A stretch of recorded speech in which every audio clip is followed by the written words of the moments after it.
Deuxième partie de l'Africa Newsroom. Je suis toujours avec Tiefing Sissoko, sociologue de l'éducation, Loza Selachi, analyste politique, et Emmanuel Dupuy, président de l'Institut Prospective et Sécurité en Europe, professeur associé à l'Université Paris-Sud. Nous parlions donc de cette campagne présidentielle qui se poursuit au Sénégal, J-4 avant le scrutin tant attendu. Tiefing Sissoko, vous vouliez intervenir sur le bilan du président Macky Sall, me semble-t-il. Oui, en lien aussi avec le débat précédent, puisque quand on écoute les propos des uns et des autres, on se rend compte que finalement, ce qui fonctionne dans le cadre d'une élection présidentielle, c'est peut-être des éléments qui peuvent être visibles, les aspects superficiels.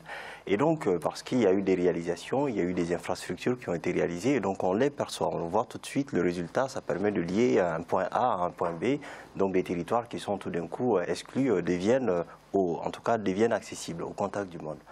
Et on oublie en fait des problèmes de fond. Vous avez commencé à en parler sur l'éducation, sur la persistance des inégalités sociales aussi, sur le fait qu'une minorité concentre dans ses mains l'essentiel des richesses de la population, de la nation. Et donc du coup, ces inégalités aujourd'hui, quand on regarde, quand on discute avec les Sénégalais, pas seulement au Sénégal, avec l'Afrique de l'Ouest aussi, des habitants de l'Afrique de l'Ouest, eh bien ces problèmes ne sont pas encore résolus. Bien sûr qu'il faut peut-être du temps en fait pour que l'ensemble de ces problèmes soient résolus. On attendait Macky Sall, puisque dans toute la campagne qu'il a menée il y a environ 6 ans, c'était aussi ce qu'il a été proposé, c'est-à-dire lutter contre l'inégalité sociale, lutter contre aussi des formes d'injustice ou de corruption. Mais aujourd'hui, quand on regarde Sénégal, il y a certes beaucoup de choses qui ont progressé, mais sur ces aspects-là, sur le cœur des problématiques des nations, il y a eu peu de progrès. Il y a eu peu de progrès parce qu'aujourd'hui, c'est ce qu'on lui reproche de ne pas avoir réglé suffisamment de choses sur ces questions. Ou en tout cas de poser des jalons qui permettent de porter des résultats sur un moyen et long terme. Puisque sur ces questions d'organisation sociétale, les résultats ne sont pas visibles au bout de 5 ans, 6 ans. Mais il y a des indicateurs qui permettent de voir sur le long terme, et finalement, ce que nous avons mis en place va déboucher sur des choses concrètes. Prenons l'exemple de l'université. Donc, nous connaissons bien ce secteur de l'université. Il y a une explosion démographique dans l'éducation, dans l'enseignement supérieur à Dakar qui n'a pas été vue dans d'autres pays et dans d'autres contextes internationaux.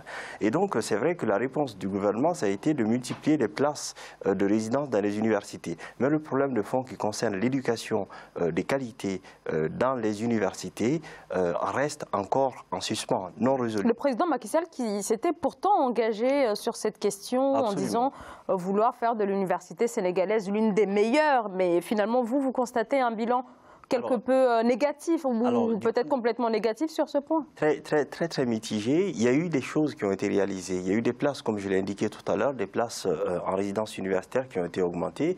Il y a aussi des pôles universitaires qui ont été créés dans d'autres États, dans d'autres régions du Sénégal.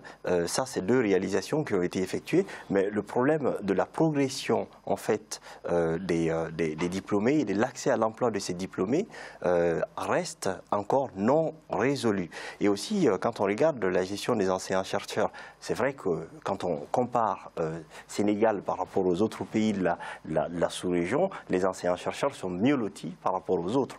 Mais il reste encore des progrès énormes à faire en matière de recherche. Il reste encore beaucoup de choses à mettre en place dans le domaine des partenariats internationaux entre équipes universitaires. Et je crois que sur ces questions-là, on l'attend. Puisque ce sont, quand on dit que l'éducation, c'est peut-être le pilier sur lequel on peut s'appuyer quand on veut un progrès sur le long terme, eh bien ce secteur, pour l'instant, est en souffrance, en fait, d'idées et de projets de société qui sont structurants pour le Sénégal, pour l'avenir du Sénégal. Puisque les autres pays aussi regardent Dakar, regardent le Sénégal, pour voir dans quelle mesure on peut engager des partenariats pour que les uns et les autres puissent être portés au plus haut. Donc ça, c'était un élément sur lequel je pense qu'il était important d'intervenir. Je crois qu'il y a un autre élément un peu plus politique sur lequel on a peu parlé, c'est aussi l'ombre d'Abdoulaye Wade. en fait. Quand on regarde les réseaux sociaux, on se rend compte qu'il y a une vidéo qui tourne de Abdoulaye Wade lors d'un voyage. Et du coup, à 92 ans, il n'est pas à la retraite. Puisqu'on voyait des piles de dossiers. Quand on se fie uniquement à l'image, on voyait des piles de dossiers qui étaient sur son bureau. Il était au travail. Et ensuite, quand il est arrivé à Dakar, quand il est arrivé au Sénégal, pardon, il était aussi à faire des meetings. Et donc, il a invité plus au boycott.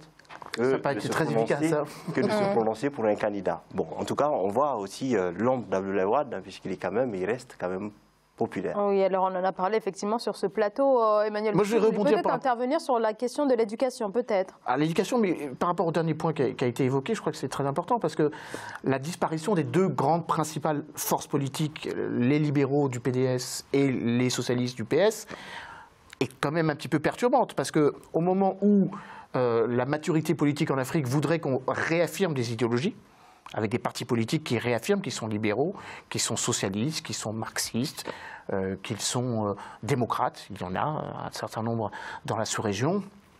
Eh bien, je crois que c'est aussi perturber le processus politique.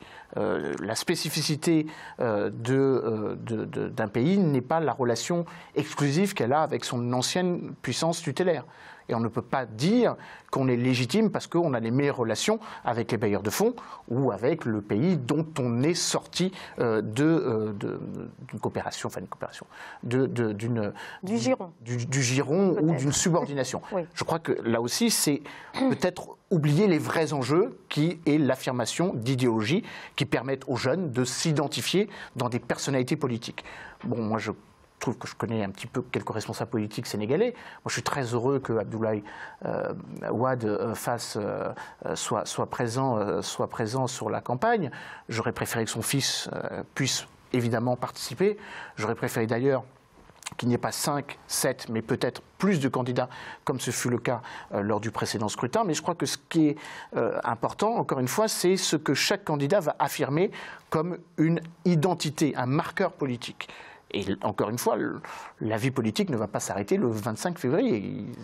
Il y aura un président, il y aura une investiture, la coopération régionale fonctionnera comme elle a fonctionné jusqu'à présent, avec des enjeux évidemment importants, puisqu'il s'agira de réintégrer le pays du voisinage nord, la Mauritanie, qui va refaire son entrée dans la CEDEAO. Ça va avoir un impact aussi sur l'économie du Sénégal, et puis bien évidemment la manière dont on se projette sur le temps long. Et le temps long, c'est la manière dont 6 ou 7% de croissance sont mieux répartis pour l'ensemble des 13 millions d'habitants du Sénégal.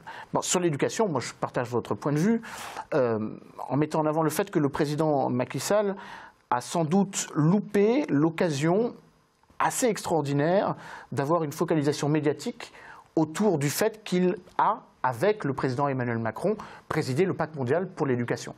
Et là, il aurait pu en faire un vrai élément structurant. Souvenez-vous, quand le président Emmanuel Macron est venu à Dakar et qu'on a évoqué la mobilisation pour scolariser les 57 millions de jeunes filles qui n'ont... Néanmoins, il n'aurait pas pu capitaliser sur cette thématique, puisqu'il allait effectivement clairement se faire attaquer par ses adversaires, au regard de son bilan. Il aurait pu ne pas être attaqué s'il s'y était attelé. Effectivement. Et s'il avait effectivement fait en sorte de résorber le nombre absolument hallucinant des 101 millions d'enfants qui ne sont pas scolarisés en Afrique, dont les 57 millions de jeunes filles. C'est peut-être une occasion loupée de sa part. Leusa Selassie ? D'une part, sur la question de l'idéologie politique un peu fragmentée au Sénégal. Sur 5 candidats, il faut quand même savoir que 3 sont des anciens du PDS, donc des libéraux. Oui. Ensuite, et ils ne se présentent pas forcément comme ça. Non. Ensuite, il y a M. Sanko, dont l'un des principales revendications est qu'il est contre le CFA, qui est quand même un sujet d'actualité sur lequel M. Macky Sall ne s'est pas prononcé. Et ensuite, il y a M. Issa qui, lui, conteste l'organisation elle-même du pouvoir présidentiel et demande à ce que le président n'ait pas autant de pouvoir pour faire passer les lois, etc. L'avantage de M. Macky Sall dans tout cela, c'est qu'il parle d'infrastructures, il parle de choses qui peuvent sembler un peu plus concrètes, tandis que d'autres peuvent être dans l'idéologie. C'est vrai que le CFA, c'est important, mais est-ce que c'est la question essentielle du Sénégal est moyen, j'en doute fortement. Ça, c'est pour la partie idéologique. D'autre part, c'est bien que vous parlez du forum sur l'éducation qu'il y a eu à Dakar, parce qu'il y a un autre discours qui, moi, m'a semblé beaucoup plus pertinent, c'était celui du président du Ghana, qui expliquait que pour que l'Afrique, enfin que les pays africains, s'ils arrivaient à empêcher la fuite de capitaux suite à l'exploitation de leurs ressources naturelles, seraient capables de financer leur éducation et qui pourraient se présenter à ce genre de sommet pour effectivement parler de programmes, de formation et non pas que de financement. Alors pour M. Macky Sall, je pense que ça, c'est assez délicat pour lui parce que effectivement, il a ouvert beaucoup de voies, il a facilité le commerce, il a facilité l'exploitation du gaz et du pétrole, mais a accordé quand même le contrat d'exploitation du pétrole à son grand frère. Donc, est-ce qu'il est dans une mouvance de vouloir réellement financer l'éducation dans son pays ou est-ce qu'il favorise juste son clan à travers les différentes voies qu'il ouvre dans son pays économiquement? Ça reste à voir. Tiefing Sissoko. Oui, c'est une question extrêmement importante à deux titres. C'est que finalement, on se souvient, vos propos me font penser au moment de la déclaration des revenus en fait, des candidats à l'élection présidentielle et qu'on était surpris de voir que Macky Sall déclarait plus d'1 milliard de francs CFA. Et donc du coup, parce que de l'argent qui a été acquis aussi en étant au pouvoir, je n'ai aucun jugement sur les origines de sa richesse, mais en tout cas, ça pose question sur cette minorité en fait, qui a les pouvoirs en main et qui finalement s'échange les bonnes grâces. Ça, c'est la première chose. Et deuxième chose, sur le forum, et l'un des enseignements majeurs sur la fuite ou le départ des capitaux, moi j'ai envie de dire que finalement, je crois que parfois on se trompe de combat, puisque le capital aujourd'hui ne détermine plus l'économie du XXIe siècle. C'est la matière grise en fait, puisque quand on regarde un peu les théories économiques, avant c'était la main-d'œuvre, ensuite c'est devenu le capital, mais aujourd'hui c'est de plus en plus la matière grise. C'est de plus en plus des individus qui sont extrêmement formés. Et je crois que c'est là où le Forum de l'éducation avait son sens. Comment mettre en place des dispositifs ou des dispositions dans des États qui en ont le plus besoin pour que les ressources soient extrêmement mieux formées dans leur pays et que les ressources formées originaires de ces pays puissent retourner aussi prendre en charge un certain nombre de choses. Le Sénégal a une diaspora incroyable, une diaspora extrêmement bien formée, extrêmement en tout cas présent dans les secteurs les plus pointus de l'économie. Et donc du coup, dans cette campagne présidentielle, j'ai l'impression qu'il y a aussi ces éléments qui sont un peu absents, même s'il y a des appels aux diasporas sénégalaises pour venir renforcer l'économie locale. Ces appels restent encore très très timides. Emmanuel Dupuy. Alors moi je voudrais appuyer sur votre point en rajoutant un autre élément par rapport au brain drain, comme on a coutume de l'appeler, c'est-à-dire le fait que les meilleurs cerveaux ou les personnes les plus formées quittent le pays. Ce n'est pas tout à fait vrai. La plupart des personnes qui sont particulièrement bien formées ne vont plus dans l'administration, mais vont dans l'administration, vont dans les entreprises privées. Et la plupart du temps, les entreprises privées qui viennent de l'étranger. Et c'est là le vrai danger des jeunes économies africaines en particulière croissance. C'est le brain drain intérieur. Redonner la capacité aux États de s'administrer eux-mêmes sans avoir recours à des cabinets de conseil extérieurs pour déterminer quelle va être la politique microéconomique ou macroéconomique d'un État. Donc ça, c'est vraiment un enjeu. Bien former la jeunesse pour qu'elle ne parte pas à l'étranger et surtout bien former la jeunesse pour qu'elle ne parte pas en dehors du périmètre de l'État, parce que l'État a besoin aussi d'avoir les meilleurs d'entre eux. Et donc ça, je crois que c'est un élément très important. Le départ de l'État, à mon avis, n'est pas en soi un problème. Le problème véritable, même si, puisqu'aujourd'hui, la mobilité, avec les nouvelles technologies de l'information, en fait, la mobilité géographique perd un peu de son sens, puisqu'on peut être extrêmement efficace en étant en France et être utile pour Dakar, utile pour le Sénégal. Le tout, c'est que ces matières grises, ces personnes extrêmement formées, eh bien, leurs compétences ne servent pas encore les États. Et là où on se rejoint, c'est un peu sur le principe de base, c'est que ces personnes formées, aujourd'hui, en fait, servent peut-être d'autres intérêts, des multinationaux ou autres personnes, mais ces engagements ne permettent pas aux États de sortir de leur situation. Et je crois que c'est un peu ça. Qu'on arrive à canaliser ces forces et l'orienter vers des dispositions qui permettent le développement des États et des ressources locales.